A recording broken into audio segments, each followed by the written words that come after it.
Пред 6 децении на Скопје му се случи земјотрес кој во услови на студена војна обедини држави од западот, истокот и од движењето на неврзаните во неговата обнова. Сето тоа во име на солидарноста. А дали таа солидарност е возможна денес и каква е улогата на заедницата во тоа, се прашања кои ги поставува инсталацијата по паметен град 3.0, Феникс или Апокалипса, отворена во киното на железничката зграда.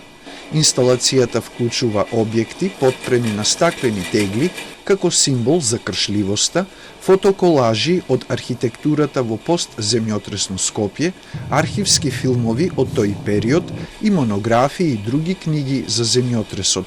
Град на солидарност, оно што ни се случи со Скопје 2014 е голема траума и во тој некој расцеп се обидуваме да ја споиме заедницата. И бидејќи не може да се изгради, очигледно не може да се изгради не само подобар град, него и подобри релации без комуникација, без вклучување на поширока заедница. И нас не е затоа битно да сме тука во киното. Покрај Јовановски, за овој проект стојат Миодраг Куч, теоретичар на урбанизмот од Нови Сад, и Борис Бакал, хрватски режисер и мултимедијален уметник.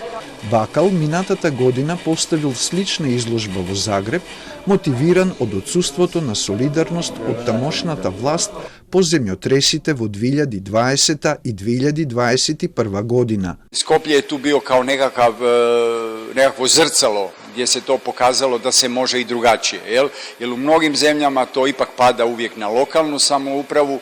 U Hrvatskoj to nije bio slučaj u početku, jer je Evropa relativno dobro odgovorila. Создаден како омаш на изложбата на Јозеф Бојс земјотрес во Палатата од 1981 година, овој проект ја афирмира улогата и потребата на граѓаните да се вклучат во критичкото промислување и осмислување на обновата на заедницата при секаков вид природна катастрофа. По паметен град 3.0, Феникс или Апокалипса е дел од проектот Градот како сцена. Инсталацијата ќе биде достапна за јавноста во текот на следниве 7 дена.